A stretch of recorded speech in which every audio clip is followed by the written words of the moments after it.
রংপুর বিভাগের দিনাজপুর জেলার ঘোড়াঘাট উপজেলা থেকে হিলি রোডে এই সুরা মসজিদ বা অনেকে এটি সুজা মসজিদ বলে থাকে।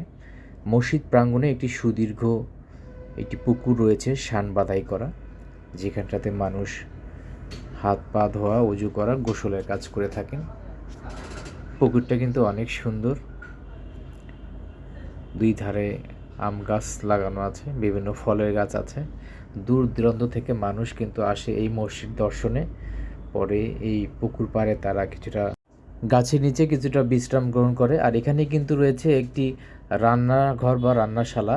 দূর দূরান্ত থেকে অনেকে কিন্তু নিয়ত করে থাকেন, তারা এখানে এসে খিচুড়ি রান্না করে নিজেরা খায়, মসজিদে দেয়, অনেকে দেয়। এখানে তাদের জন্য বসে খাওয়ার জন্য একটি ঘরও রয়েছে। এই ঘরে কিন্তু তারা বসে খাওয়া দাওয়া করে। প্রত্যেক শুক্রবারে কিন্তু এই খিচুড়ির আয়োজন থাকেই। দূর দূরান্ত থেকে অনেক পর্যটক, অনেক দর্শনার্থী যারা নামাজ পড়তে আসেন তারা এই খিচুড়ি খান। পাশেই তাদের জন্য পানির সুব্যবস্থাও রয়েছে। এখানটা কিন্তু দূর দূরান্ত থেকে অনেক মহিলা মানুষও নামাজ পড়ার জন্য আসে, তাদের কথা বিবেচনা করে কিন্তু ওই যে দেখতে পাচ্ছেন ওখানে ছাউনি দিয়ে মহিলাদের জন্য পর্দার ব্যবস্থা করা হয়েছে। শুক্রবারে তারা এখানে জামাতের সাথে নামাজ আদায় করতে পারেন। মসজিদটি কিন্তু অনেক পুরনো এবং অনেক ঐতিহ্যবাহী একটি মসজিদ, অনেক সুন্দর কারুকাজ খচিত।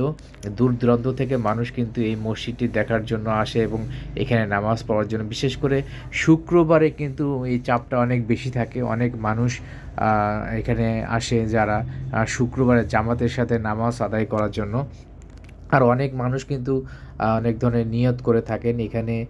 বিভিন্ন সিন্নি, বিশেষ করে খিচুড়ি তারা নিয়ত করে থাকে, অনেক সময় রান্না করে নিয়ে আসে বা এখানকার যে লোকজন আছে তাদেরকে দিয়েও রান্না করে দেওয়া হয়। তো আমরাও আজকে আমাদের কয়েকটা বেশ বন্ধু গিয়েছিলাম, এখানে কিন্তু আমরা নামাজ পড়েছি, সাথে আমরা সিন্নি গ্রহণ করেছি, অর্থাৎ খিচুড়ি খেয়েছি।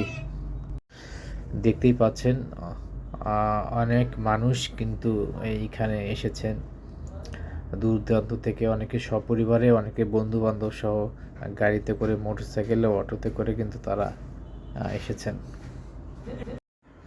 মানুষ কিন্তু অনেক শুক্রবারে নিয়ত করে থাকেন হয়তো এই মসজিদে তারা নামাজ পড়তে আসবেন। যে কারণে শুক্রবারে এখানকার স্থানীয় যে মসজিদ কমিটি আছে তারা কিন্তু এখানে আসলে কিন্তু অনেক সময় আমাদের অনেক পরিচিত লোকেরও দেখা হয়, কিন্তু তারাও এই হয়তো অনেকটা নামাজ পড়ার জন্য এখানে আসেন।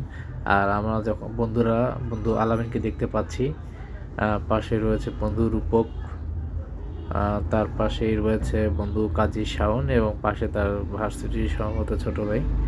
এই জামার প্যাকেটটা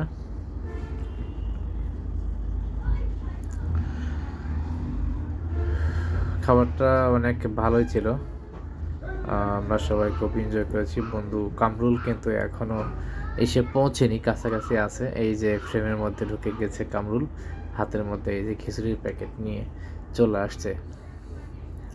হেভি মজা।